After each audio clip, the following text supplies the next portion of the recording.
Следващия носи от днес. Как малките ни съученици подготвят подаръци по случай 8 март. И тази година наши възпитаници са с призови места от областната олимпиада по български език и литература. Журналистът Костадин Филипов в ролята на учител. Дарина Балигорова бе отличена от Ротари клуб. Започват новините на Междучасие ТВ.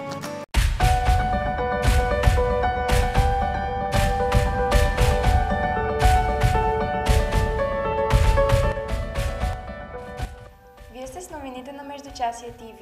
Аз съм Анелия Маврова. Екипът ни честити празника на всички дами. Бъдете нежни, красиви, чаровни и вдъхновяващи. Огрявайте с усмивката си вашите близки. Не се страхувайте да бъдете смели и горди. Обичайте и бъдете обичани. По повод днешния 8 март, Цветелина Главчева провери как малките ни съученици подготвиха изненади за своите обичани майки и баби. 8 март се отбелязва под егидата на Организацията на Обединените нации като Международен ден на жената. Корените на 8-мартенската вече вековна традиция можем да проследим в буреносните години на тогава младия 20 век.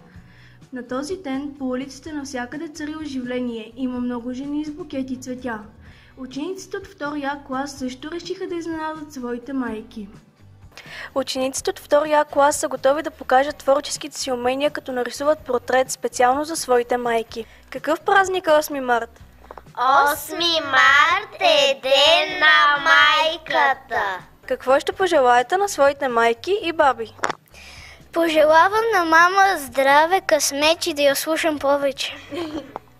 Аз пожелавам на баба много здраве, много късмет и усмивки. Какво ще пожелаете на госпожата? Ще пожелая много дълголетие и повече да слушаме. На госпожата ще пожелаем много дълголетие, повече да слушаме, късмет и здраве. Мила моя майчице, сладка моя семчице, Господ мамо да ти дава, да си бъдеш жива, здрава. Четвъртокласниците пък подариха цветя, изработени от самите тях подаръци. Какво ще подарите на своите майка и баба? Аз ще подаря тези изделия, които съм направил, а за баба съм приготвил картичка и букет. А как изработихте тези картички? С помощта на госпожата също така изрязвахме, прегъвахме и лепихме цветни листове. Какво ще пожелаете на своята майка и баба? Аз бих пожелал много здраве, много щастие и късмет в живота. Аз бих им благодарила заради грижите, които са положили заради мен. Честит 8 март! Продължаваме с още една 8-мартенска новина. Учениците от училищния ни съвет подготвиха прекрасна изненада за женската част от учителския колектив на иновативно средно училище Васил Левски. Всяка една от нашите учителки получи символичен подарък, придружен от пожелание.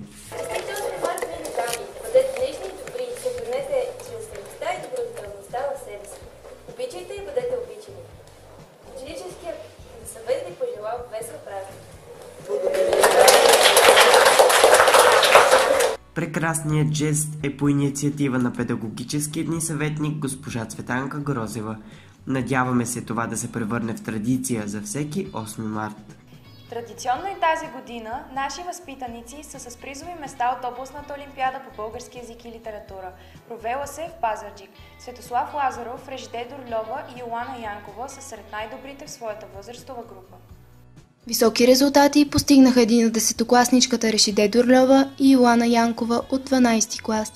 Режиде за втори път е с най-добър резултат на областно ниво на олимпиадата по български език и литература. Преди 2 години тя отново бе първа в своята възрастова група. Йоана смята да кандидатства в финанси, но литературата е нейна страст. Обича да пише, създава стихове в свободното си време, които мечтае да издаде в самостоятелна стихосбирка. Много труд и усърдна работа са вложили момичетата в подготовката си за областната олимпиада. Удовлетворени от постигнатото и амбицирани за още успехи са и двете. Какво ти се падна на олимпиадата на областния кръг? На олимпиадата създадох есей на тема "Страхът е подлост, гордостта пиянство", като за аргументацията си използвах цикълът на Иван Вазов "Епопея на забравените" и направих връзка между отделните оди в самата творба. Тази година на областния кръг по български литература ми се падна темата Дом и бездомничество в поезията на Елисавета Багряна и на Атанас Далчев. Създадох интерпретативно съчинение върху темата, като направих паралел между двата автора и между мотивите в тяхната поезия. Мотивът за дома и пътя е основен в поезията на Далчев и Багряна. И също така споменах за новите ценностни ориентири и за посланията, които те търсят да предадат на бъдещите поколения. Не случайно поезията им е актуална и до днес. Доволна ли си от представянето си? Доволна съм, защото съм на водещо място и се надявам до година усилията ми да се увенчават с успех и поне да се класирам на национално ниво. Доволна съм от резултата си, тъй като положих доста усилия за втора година подред и смятам, че Олимпиадата е едно полезна лична изява, един важен опит, който трупаме, който е важен не само в литературата, но и в живота ни. На второ място в областта се класира петокласника Светослав Лазаров. Само половин точка го дели от златното отличие, но Светослав се гордее с постигнатия резултат. Какво ти се падна на Олимпиадата на областния кръг? На Олимпиадата на областния кръг по български език и литература ми се падна да направя преразказ на текста Ян Бибиян на Луната. Доволен ли си от представянето си? Доволен съм от представянето си, но разбира се беше нужно да полагам много усилия допълнителни. Нашата преподавателка по български език и литература ни даваше допълнителни текстове, по които работих, поправях грешки и така накрая стигнах до второ място.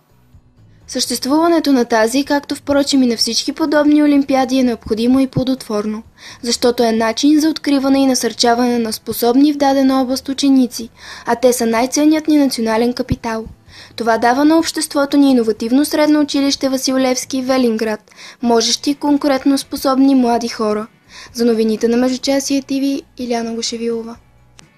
Журналистът Костадин Филипов влезе в ролята на преподавател по български език и литература и проведе един различен час в двата 12 класа. Как премина урокът, свързан с творчеството на Вапцаров, разказва Сара Мазълова. Творчеството на Никола Вапцаров носи белезите на противоречивата епоха, в която е създадено. Поезията му е заредена с динамиката на ярките социални проблеми, сред които изпъкват теми като войната, гладът, трудът, вярата, борбата. Творбите му се приближават до хората и им говорят разбираемо на техния собствен език за дълбоките тързания на времето си, за големите дилеми на историята, за страшната сила да се обича живота пред цялата му горчивина. Сред палитрата от български класици, Вапцаров е сред любимите на журналиста Костадин Филипов. В моите очи полубог, защото неговото творчество трябва да бъде като пътеводна светлина за всички вас, дори само за самостихотворение. Оказва се, че Филипов има и роднинска връзка с Вапцаров. Моят дядо всъщност корените са му от Банско и той е живял на една или две пресечки от родната къща на Никола Вапцаров. И всъщност първата информация за него, първият стих, който той ми е прочел, беше точно Вяра. И аз се спомням, че още не можех да чета и знаех наизуст това стихотворение. Костадин Филипов провокира учениците от 12 клас с въпроси относно живота и творчеството на поета, а те от своя страна демонстрираха солидните знания, които са усвоили в часовете по български език и литература. За новините на Междучасие ТВ, Сара Мазълова. Осмокласничката Дарина Палигорова получи грамота за постигнати високи резултати от Ротари клуб Велинград. Вижте какво сподели тя пред нашата камера. Дарина е в 8 клас, една от най-добрите ученички в езиковата ни паралелка. Отличава се с високи знания по всички предмети. Учителите й споделят, че е удоволствие да работят с нея, тъй като тя е отговорна, пряма, но и много любознателна. През миналата учебна година Дарина вложи много старание и усърдна работа в подготовката си за участие в състезанието по английски език Spelling Bee. Достигна до национално ниво, където се нареди сред най-добрите в страната нейни връстници. По този повод бе отличена от Ротари клуб Велинград. Благодарна съм на Ротари клуб за отличието, което ми връчиха и за това, че оценяват труда на младите хора в града. Мисля, че отличието ми е заслужено, защото положих много усилия през изминалата година и благодаря на госпожа Олева и госпожа Котрянска, които ми помогнаха да се подготвя. Добре. Младите хора са бъдещето на страната ни.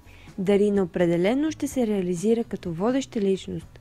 Това го показва от ранна детска възраст, благодарение на своята упоритост и амбиция. Горди сме, че постиженията на нашите възпитаници се ценят високо. За новините на Междучасие ТВ, Християна Димитрова. Преподавателят по история и цивилизация Васил Аврамов бе на обучение за повишаване на педагогическата си специалност. В рамките на 5 дни господин Аврамов посети Банкя, където взе участие в дискутирането на теми, обхващащи историята на България през различните й периоди. Националният център за повишаване на квалификация на педагогическите специалисти организира обучението. Повече за него разказва господин Васил Аврамов. Обучението, на което присъствах, беше изключително интересно. Най-вече то ми припомни, че историята е една много съвременна наука, въпреки малки интерес от учениците. Отдавна е така битуващото мнение, че историята е разказателен предмет. Всъщност не мога да се съглася с такъв тип постановка, защото тя включва в себе си предимно причинно-следствени връзки, освен на въпроса какво се е случило, отговаря и на въпроса защо се е случило, което е по-важно в нашето обучение. Обяснява много неща. Средновековната, нова и най-нова българска история са сред дискутираните теми, разказва преподавателят по история. Темите, които разгледахме, са още от зараждането на българската държавност, създаването на българската държава, средновековните възходи и падения, устойчивостта на нашата държавност да се възражда няколко пъти, всъщност и след византийско, и след османско владичество, робство. За трудностите в обучението по история в 10-ти клас сподели още господин Аврамов. Защо е труден процесът на изучаването на цялата българска история в 10-ти клас, което беше и темата на нашето занимание? Въпросът е отговорът е много лесен, защото за разлика от другите държави, ние имаме 1300 години история. Много малко държави в Европа могат да се похвалят с толкова дълъг период на държавност. И именно това прави много трудно изучаването в периода за една година на този цял процес на развитие на българската държава. Обучението в Банкя е проведено от водещи доценти и професори, а в края на 5-дневния курс всеки преподавател получава сертификат и кредити за участие. За новините на Междучасие ТВ, Надежда Ачева. В следващия репортаж Виктория Лемкова ще ви разкаже за един интересен час по човек и природа в 3-ти Б клас. Там екипът ни присъства на представяне на проекти, свързани с условията и среда на живот на птици и бозайници. Учениците от 3-ти Б клас, класа ръководител Димитър Златков, изготвиха проекти за птици и бозайници, след като приключват обобщителен урок на тема условия и среда на живот на животните. За какво е твоят проект? За черният кълвач. Черният кълвач е от семейство кълвачеви, вид, който обитава тайгата и зоната на широколистните гори в Евразия. Нели, а ти ще ни разкажеш ли за какво е твоят проект? За лястовицата. Лалугерът, още наричан сояк или соек, се храни с семенца, тревичка и други растения. Картицата е сред най-малките представители на бозайниците. Козата е тревопасен бозайник. Тя живее на високи и скалисти места. Като някой я подгони, тя скача по скалите, скача на голями разстояния, тича бъргаво и бързо и така се измъква от опасността си. Моят проект е за елена. Елените живеят на много места по света. Те са тревопасни животни, хранят се с трева, листа и плодове. Някои от тях са опитомени. Лалугерът е дребен гризач от семейство катерици. Черният кълвач е птица от семейство кълвачеви. На територията на България може да се срещне в западните и югозападните райони. Пирин, Родопите, както и в западните и средните дялове на Стара планина. Той е много добре приспособен за живот по дърветата, както всички останали кълвачи. Черният кълвач има 4 пръста, които се противопоставят 2 срещу 2.